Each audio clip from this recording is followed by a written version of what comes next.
Hello बच्चों, हमने class 12 की इकोनॉमिक्स का चैप्टर 3 स्टार्ट किया था।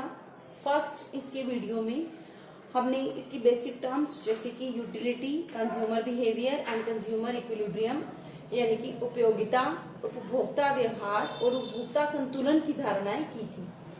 आज हम इसका कर रहे हैं नेक्स्ट जो है कंज्यूमर्स बजट, उपभोक्ता बजट। उपभोक्ता बजट का क्या अर्थ है? उपभोक्ता बजट का अर्थ होता है उपभोक्ता की एक निश्चित आय। तो हर एक उपभोक्ता का एक निश्चित बजट, एक निश्चित आय होती है। हम ये मान के चलते हैं इसमें कि उपभोक्ता की जो बजट है, उपभोक्ता की जो आय है वो सीमित है और वो उस सीमित आय को दो वस्तुओं को खरीदने के लिए खर्च करता है। जैसे कि यहाँ पे हमने दो वस्तुएं ली, वस्तु ए और वस्तु बी, और उपभोक्ता का जो बजट है वो कितना है? 50 रुपए। मतलब उपभोक्ता की जो निश्चित आय है, सीमित आय है, वो आय कितनी है? 50 रुपए। यहाँ पे वस्तु ए है 2 रुपए की और वस्तु बी है 1 रुपए की। अगर उपभोक्ता अपनी सारी आय यानी कि ये 50 रुपए वस्तु बी पर खर्च करेगा तो एक रुपए की एक वस्तु है तो वो 50 रुपए में कितनी वस्तुएं ले पाएगा? 50। अगर उपभोक्ता वस्तु बी 40 लेगा, 50 की बजाय कम कर देता है 40, तो उसके पास कितने रुपए बचेंगे? 10। और 10 रुपए में ए वस्तु अगर 2 रुपए की एक है तो वो कितनी खरीद पाएगा? 5। अगर वो बी वस्तु 30 कर देता है तो उसके पास कितने रुपए बचेंगे? 20। 2 रुपए की एक वस्तु है तो वो कितनी खरीद पाएगा? 10। अगर वो 20 लेता है तो ए वस्तु खरीद पाएगा 15। अगर बी वस्तु वो 10 लेता है तो ए खरीद पाएगा 20। अगर बी वस्तु वो 0 लेता है, सारा का सारा पैसा ए पे खर्च करता है, तो वो कितने ले पाएगा? 25। तो अपनी सीमित आय से वो दो वस्तुओं के विभिन्न संयोग ले सकता है। जैसे कि या तो वो A0 B50, A5 B40, A10 B30, इस तरीके से अलग अलग संयोग बन गए।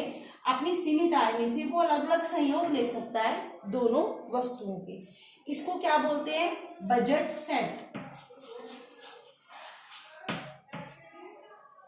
Budget set. तो ये एक सेट बन गए अलग अलग कि वो अपने बजट जो उसकी सीमित आय है 50 रुपए की, उसमें से विभिन्न वस्तुओं के कितने कितने संयोग ले सकता है। तो अगर हम इस तरीके से तालिका द्वारा प्रकट करते हैं तो इसको बोलते हैं बजट सेट।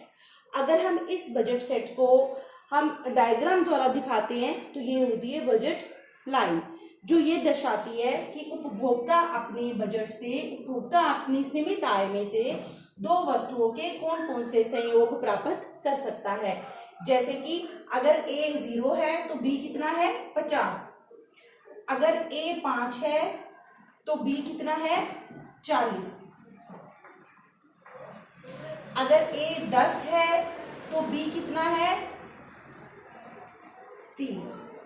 अगर A 15 है तो B कितना है? 20।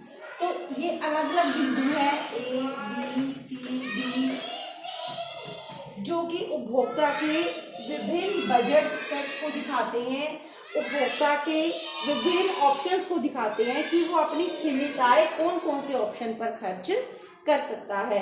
तो बजट सेट क्या है कि जो ये दर्शाता है कि 50 रुपए में जो उसकी सीमित आय है उसमें वो कौन कौन से संयोग खरीद सकता है दो वस्तुओं के। और बजट लाइन क्या दर्शाती है कि वो अपने सीमित आय से दो वस्तुओं के किन किन संयोग, कौन कौन से संयोग खरीद सकता है। अगर हम इसका रेखा चित्र द्वारा प्रस्तुतिकरण करते हैं तो इसको बोलते हैं बजट लाइन। यहाँ पे हमारी बजट लाइन है AE। तो इस बजट लाइन पे जितने भी संयोग हैं या इस बजट लाइन के अंदर जितने भी संयोग हैं वो उपभोक्ता खरीद सकता है। लेकिन इस बजट लाइन के बाहर जो संयोग हैं जैसे कि G, H, I, J, K जो भी बिंदु हैं, अब उपभोक्ता की आय तो इतनी ही है ना, तो इससे ऊपर तो नहीं बढ़ सकता। यहाँ पे इतनी ही है, इससे आगे तो वो खरीद ही नहीं पाएगा। क्यों? अगर वो अपनी सारी आय 20 पे खर्च करता है तो वो भी मैक्सिमम 25 ही खरीद सकता है। अगर हम चाहें कि वो 30 खरीद ले तो वो नहीं खरीद पाएगा। क्यों? क्योंकि इतनी उसकी आय नहीं है। तो इस बजट लाइन के अंदर अंदर जो संयोग हैं, चाहे वो ये बिंदु है, ये है, या इस लाइन के ऊपर जितने भी बिंदु हैं, उसको बोलते हैं अटेनेबल ऑप्शंस, संभाव्य पॉइंट्स, कि इनके ऊपर संभावित है कि वो खरीद सकता है, लेकिन जो ये है ये असंभाव्य संयोग हैं, अनअटेनेबल ऑप्शंस हैं, इनको उपभोक्ता खरीद ही नहीं सकता। क्यों? क्योंकि उसकी ये आय से बाहर है, उसकी पहुंच से बाहर है। तो बजट लाइन के ऊपर या बजट लाइन के अंदर जो पॉइंट्स हैं वो है अटेनेबल या संभाव्य, और इसके बाहर का जो एरिया है वो असंभाव्य क्षेत्र है, अनअटेनेबल रीजन है। क्यों? क्योंकि उपभोक्ता की आय तो केवल 50 है, ये जो ऑप्शंस हैं वो 50 रुपए से अधिक के हैं, तो उपभोक्ता इन ऑप्शंस को जो है अफोर्ड नहीं कर सकता, इन ऑप्शंस को खरीद नहीं सकता। उम्मीद है आपको बजट, उपभोक्ता बजट, बजट सेट और बजट लाइन अच्छे से समझ में आया होगा। Thank you.